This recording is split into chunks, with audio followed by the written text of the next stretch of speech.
Guys, it's me Swoofle here and welcome back to a brand new YouTube video. Now today's video I'm going to show you guys a step-by-step tutorial on how to make the best build inside of the brand new Elden Ring DLC, Shadow of the Erdtree.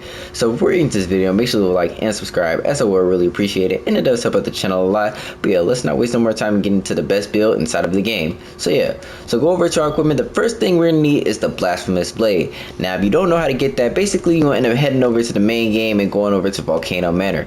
Once you are here, you're going to run through this area and killing Ricard, and then once you end up killing him, you're going to end up going over to the round table hole and trading this in at the remembrance thing. Now once you do end up getting this is the absolute best weapon in the game. It's even better than all the DLC weapons, and basically it has a bunch of attacks. Like this is the R1 one, this is the R2 one, but the best attack obviously is going to be the L2 one, and this is going to absolutely shred through every single mob you're going to end up facing. I'm going to have some footage of this going against a boss later on in the video, but yeah, as y'all can see, one of the most insane attacks inside of the game. It does consume a lot of mana, but we're going to end up getting into how we can end up fixing that. So yeah, the next thing you're going to need is the giant seal. This is so you can use your incantations, and basically in order to get this, you're going to end up going over to the base game and you're going to end up going down into the ice area. Now once you are in a concentrated snowfield, you're going to end up going over to the giant conqueror's hero grave, running through this area, and you'll end up finding it in there. It's an insane thing to use y'all incantations, like I just said. Insane. Make sure y'all have that. One of the best things in the game. Now the next thing we'll need is y'all gonna want to put on the best armor y'all could possibly put on. Now if y'all wondering what armor I have on the dragon heart. Now I'm not really gonna explain how to get this item because it's probably gonna spoil some stuff. But yeah, you're gonna end up running through a specific quest line. Just search up how to get the priestess heart if y'all want spoilers. But yeah, run through that little quest line. You're gonna end up getting this. You're gonna have the coolest armor set in the game. This is the dragon armor set, and it doesn't really require me to have any armor on. It's really good, and I think it gives you a lot of immunities and stuff. But yeah, if y'all don't have this and y'all don't feel like running through that quest line, y'all can end up just putting on the best armor y'all can until y'all get to like the medium load maximum. You don't want to go to heavy load, otherwise you're gonna be fat rolling. So yeah, the next thing y'all gonna want is the talismans. Alright, so let's just run through these talismans. Alright, the first thing we gonna need is the Carrion Filigree Crest. In order to get that, you're gonna end up running through Blythe's quest line, and then once you're gonna run it through his quest line, you're gonna be able to go over to EG. He's gonna be over here somewhere, and once you do it, see him, he'll be like right here or something. He's the big blacksmith dude. We're gonna be going over to him and purchasing that for it, and basically what this is gonna do is this is gonna lower the FP consumed by skill, and this weapon does use a lot of FP, as y'all can see. So yeah, you're definitely gonna want to have that on. Moving on, the next thing you're gonna need is the Fire Scorpion Charm. In order to get this talisman, basically all you're gonna end up wanting to do is go to the main game, and you're gonna end up running through this side area. So like go I think it's like right here. You're gonna end up going to Altus Plateau, run through this area, and you're gonna end up getting over to Fort Lahid. You'll end up running through here, and somewhere you're gonna end up finding that that talisman. Now moving on to this one, this is the Shard of Alexander. Now for this, you're going to end up running through Alexander's quest line, you know, doing all his quests, and eventually you're going to end up meeting him at the Kremlin farm, Missoula. You're going to end up killing him, and he'll end up giving you his talisman.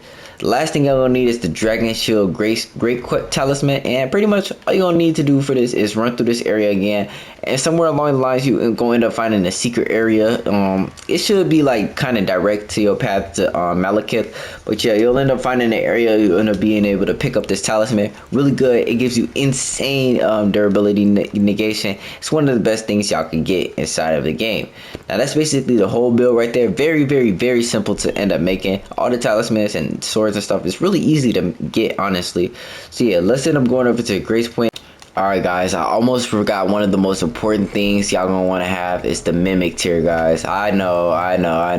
It's gonna be the Mimic Tier Ashes plus 10. This is the absolute epitome of this set. Make sure you have this inside of y'all build. This is the best thing in the game. In order to get this, simply what y'all gonna want to do is you have to be Radon. Then you're gonna end up going to this this underground area. It's like over here somewhere. It's somewhere. And you're gonna end up going to that underground area and getting the Mimic Tier Ashes. It really puts the build together to end up making it work. So yeah, let's end up getting right into this level 150 build. Now the first thing and the most important thing, y'all gonna want to have y'all faith to about like 50ish, and y'all gonna want to have y'all vigor to 60. Alright, make sure y'all do that. That's pretty important. Next, y'all gonna want to have y'all mind to like maybe like 28 to 30 or something. Very, very good. As y'all can see, I have mine at 32 right here, but you know, have it around there. You know, you're probably gonna be a lower level. You might even be higher, but yeah, have it around there. endurance. If you have the dragon heart, you could honestly have this like maybe at 20 or something, because again, this doesn't really technically doesn't take up any armor areas, but yeah, you gonna end up wanting to have that low. Alright, now let's go over here. The next thing we're gonna have is strength. I have that at 45 because my weapon does scale off of strength and dex. I think it scales off of strength just a tad bit more, but again, both are pretty good, and you're gonna end up wanting to level up both. Next up is dex. I have that at 23. I'm gonna level this up to 24 because I have a bunch of runes. But yeah, make sure you level that up to like 20ish or something, so you could end up being able to use this again. I think you gotta actually have dex. Yeah, make sure your dex is at least at 15, y'all, and just keep leveling it up. If you have the Okina mask on, it's gonna give y'all 3. But yeah.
A curse upon thee.